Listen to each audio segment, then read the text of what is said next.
Here's something DJI doesn't want you to figure out before you buy. One of these drones will make you a better pilot, and the other one might actually stop you from becoming one. And the scary part? Most people buying these right now have no idea which one does which. I've spent real time with both of these drones, not just reading spec sheets in a studio, but actually flying them in real conditions, in real locations, for real use cases. And what I found is that this comparison is almost never talked about, honestly. Most videos just line up the numbers and call it a day. But numbers don't tell you how you're going to feel 6 weeks after you buy this thing. Numbers don't tell you why some people who bought the Neo 2 already wish they had the Mini 4K, or why some Mini 4K buyers secretly envy how effortless the Neo 2 makes everything look. So stay with me until the end of this video, because I'm going to show you something that most comparison videos completely skip, and it's the single question that will immediately tell you which drone is right for you. If you leave before that part, you might spend your money on the wrong drone entirely, and I genuinely don't want that for you. Let's get into it.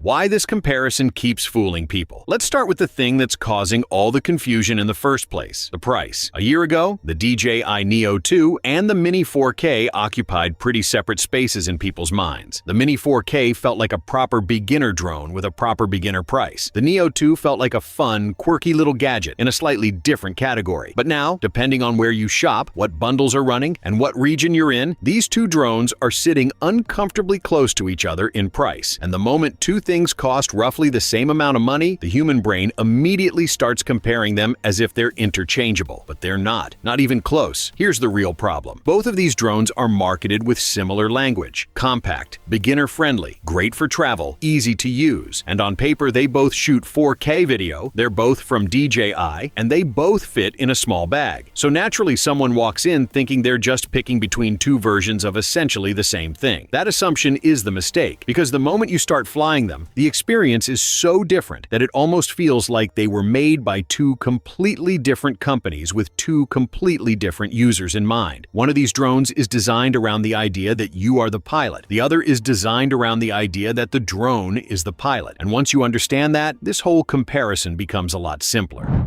Who actually built these drones? To really understand the difference, you need to understand the design philosophy sitting behind each product, because DJI wasn't guessing when they built these. They had very specific users in mind. The Mini 4K is DJI's answer to the question, how do we make a proper drone more accessible without stripping out what makes it a proper drone? The emphasis there is on proper. DJI wanted to keep the things that experienced drone pilots love: the 3-axis mechanical gimbal, the stable frame, the intentional flight feel, the manual control, and just make it smaller and more affordable. The Mini 4K is not a dumbed-down drone. It's a full drone experience in a smaller, cheaper package. That's actually a really hard thing to pull off, and DJI largely succeeded. The Neo 2, on the other hand, was born from a completely different conversation. DJI looked at all the people who wanted aerial content but kept leaving their drones at home because setup felt like a commitment. They asked, what if the drone was so easy, so fast, so forgiving that people stopped making excuses and actually used it? That's the Neo 2. It's a drone built on the philosophy that the best camera is the one you have with you, except applied to drones. Palm launch, no controller required, subject tracking out of the box. The Neo 2 is engineered for people who want results with minimum friction, not for people who want to become drone pilots. Neither philosophy is wrong, but they serve fundamentally different people. And if you buy the wrong one for who you are, no amount of good specs will fix that mismatch. First, flight differences. Okay, let's talk about what it actually feels like to fly these things, because this is the part that reviewers rush through, and it's honestly the part that matters most. The first time you take the Mini 4K up, it feels like picking up something that has weight and intention behind it. You've got a controller in your hands, you're watching it climb into the sky, and there's this immediate sense of, I am flying a drone. You feel the wind, you feel the altitude, you feel the responsibility of the thing. And for some people, that feeling is exactly why they got into drones in the first place. That sense of piloting something, of being in command, is enormously satisfying. Even as a beginner who's still figuring out the controls, there's a learning curve that feels rewarding rather than frustrating. Every flight teaches you something. Every flight makes you a little better. The Mini 4K, almost by accident, builds real skill in you just by making you fly it the traditional way. Now, the Neo 2. The first time you launch it from your palm, something genuinely magical happens. It just lifts. No unfolding arms, no waiting for GPS lock, no no controller calibration. It just goes up and starts doing its thing. And the first reaction most people have is a huge smile. It's immediately fun in a way that doesn't require experience. You point it at yourself, you start walking, and it follows you. And the footage actually looks good. That's remarkable engineering for something this small and this accessible. The Neo 2 is one of the most immediately satisfying drones you can fly, especially if you've never flown one before. But here's where reality starts to creep in. The Mini 4K's learning curve feels good because you're growing. The Neo 2's ease feels good because you don't have to grow. And depending on who you are, that's either a feature or a bug. Battery life. The truth. Nobody tells you. Let me be very direct about this because most videos treat battery life like it's just a spec to check off a list. It's not. Battery life changes how you fly. It changes how you think when you're in the air. And it changes whether you enjoy a session or feel stressed by it. The Mini 4K gives you up to 31 minutes of flight time per battery. And that gives you a session that lets you breathe. You're up there, you've got time to explore, reposition, try a shot from a different angle, realize it didn't work, and try again. You can wander. You can experiment.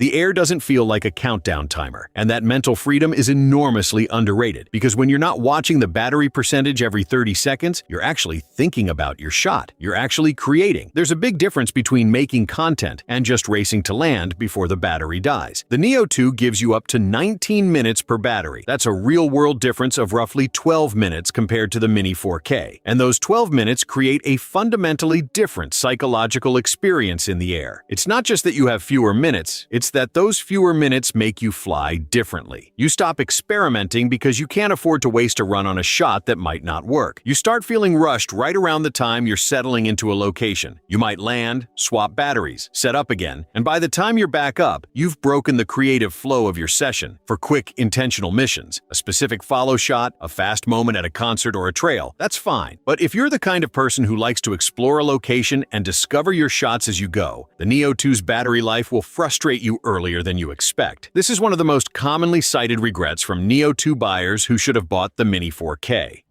Footage. Quality. What 4K actually means in real life. Both of these drones shoot 4K, and I want to explain why that sentence means almost nothing without context, because this is where people get misled more than anywhere else in this comparison. 4K is a resolution number. It tells you how many pixels are in the frame. What it does not tell you is how stable those pixels are, how naturally they move through the air, or how cinematic the footage looks when you're editing it on your laptop a few days later. And in the real world, the difference between the Mini 4K and the Neo 2 on these fronts is genuinely noticeable. The Mini 4K uses a 3-axis mechanical gimbal. That means there's actual physical hardware working to keep your camera level and smooth, regardless of what the drone is doing in the air. In wind, in turbulence, during direction changes, the gimbal is physically counteracting all of that. The result is footage that has a calm, deliberate, cinematic quality. It doesn't look like it was captured by something bouncing around in the sky. It looks like it was placed there. That quality makes a massive difference when you're trying to tell a story with your footage, rather than just document that you flew a drone somewhere. Now here's where it gets genuinely interesting, and where I need to correct something a lot of reviews get wrong about the Neo 2. Unlike the original DJI Neo, which had only a single-axis mechanical gimbal and leaned heavily on software to compensate, the Neo 2 was upgraded to a dual-axis mechanical gimbal. That is a real, meaningful hardware improvement that noticeably reduces shake and horizon drift during complex maneuvers and windy conditions. So, calling the Neo 2 a pure software stabilization drone is no longer accurate, and it's not fair. That said, there is still a meaningful gap between a dual-axis gimbal and a full 3-axis mechanical gimbal. The Mini 4K's 3-axis system stabilizes on all 3 planes: tilt, roll, and pan, while the Neo 2's dual-axis covers tilt and roll, leaving yaw to electronic stabilization. In practice, the Mini 4K still produces footage with a slightly calmer, more deliberate cinematic quality, especially in stronger wind and during sharp direction changes. The Neo 2 footage has improved dramatically over its predecessor and will genuinely impress you for a drone this compact. But if you want the absolute ceiling in mechanical stability at this price range, the Mini 4K still holds the edge. The gap is smaller than it used to be, but it's still there.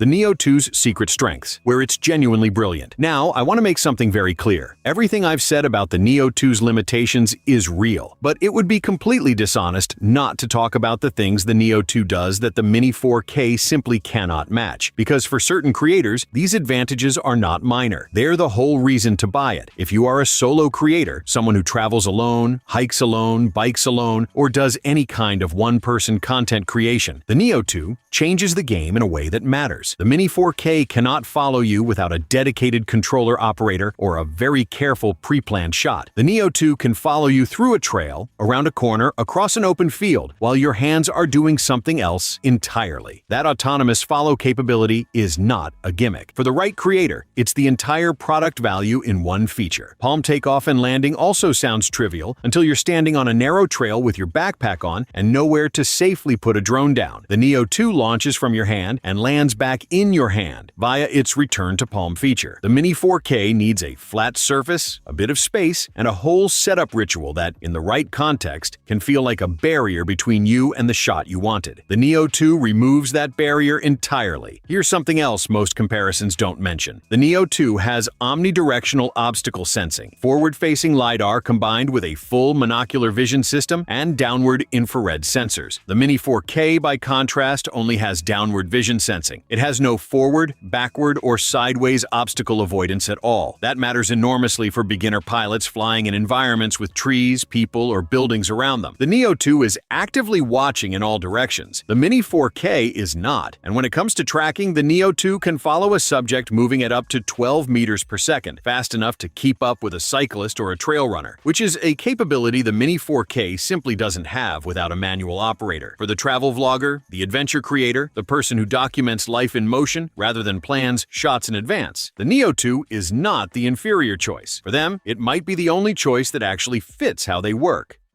The ceiling problem. Which drone will you outgrow first? Here is the part of this comparison that almost no one talks about, and it might be the single most important thing to consider before you buy. Both of these drones have a ceiling, a point at which they can no longer grow with you as your skills and ambitions develop. But those ceilings are in very different places, and hitting them feels very different emotionally. The Mini 4K's ceiling is higher. As you get better at flying, as you start wanting wider landscape shots, longer sessions, more technical flight paths, more cinematic sequencing, the Mini 4K continues to have something to offer you. It rewards improvement. When you get better, the footage gets better in ways you can directly feel and see. There's room for you to grow inside this drone for quite a while before you start thinking about upgrading. The Neo 2 has a lower ceiling, and here's why that matters. The ceiling doesn't feel frustrating on day 1. It feels amazing on day 1. It feels amazing on day 7 and day 14. The Neo 2 is incredibly fun to use when it's new, and you're exploring what it can do. But somewhere around weeks 6 through 10, this varies by person, a certain kind of buyer starts noticing the edges of the box. They want to fly a little farther and can't. They want a shot that requires more precise manual control, and the Neo 2 isn't the best tool for it. They want longer sessions and keep getting cut short. That feeling of noticing the boundaries is a specific kind of disappointment that's different from thinking a product is bad. It's realizing the product is right, just not right for where you're headed. And that realization, after you've already spent the money, is genuinely frustrating in a slow burn way that hits harder than buyer's remorse. Ask yourself honestly, where will your interest in drone flying be 6 months from now? If the answer is probably where it is today, the Neo 2 might be perfect. If the answer is, I want to get really good at this, think carefully before dismissing the Mini 4K.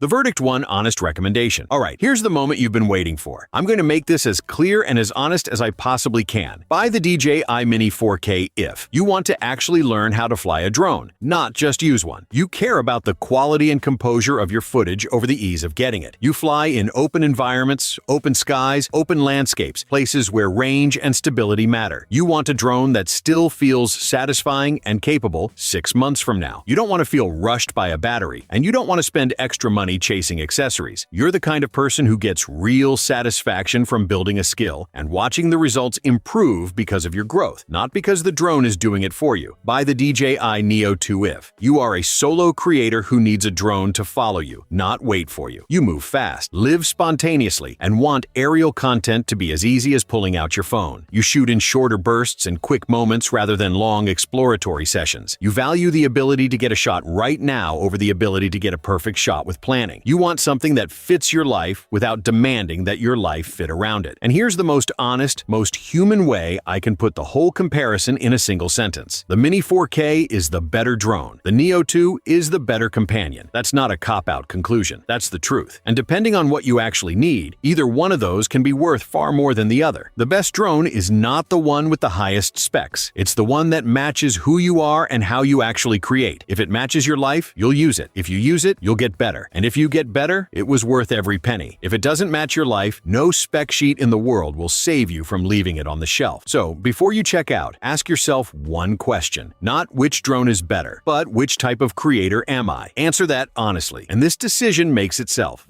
That's everything I've got, and I hope it's actually useful rather than just entertaining. This is the kind of comparison I wish existed before I started buying drones, so I genuinely hope it helps you avoid an expensive mistake. Now I want to hear from you. Drop a comment and tell me, are you the kind of creator who plans your shots or the kind who chases moments? Because your answer to that question tells me, and honestly tells you, exactly which drone you should be walking away with today. If you found this video genuinely helpful, subscribing is the best way to support more content like it. I only make drone content when I actually have something worth saying. No padding, no filler, no spec sheets read aloud. Just real-world experience, honest analysis, and the kind of information that actually helps you spend your money smarter. I'll see you in the next one.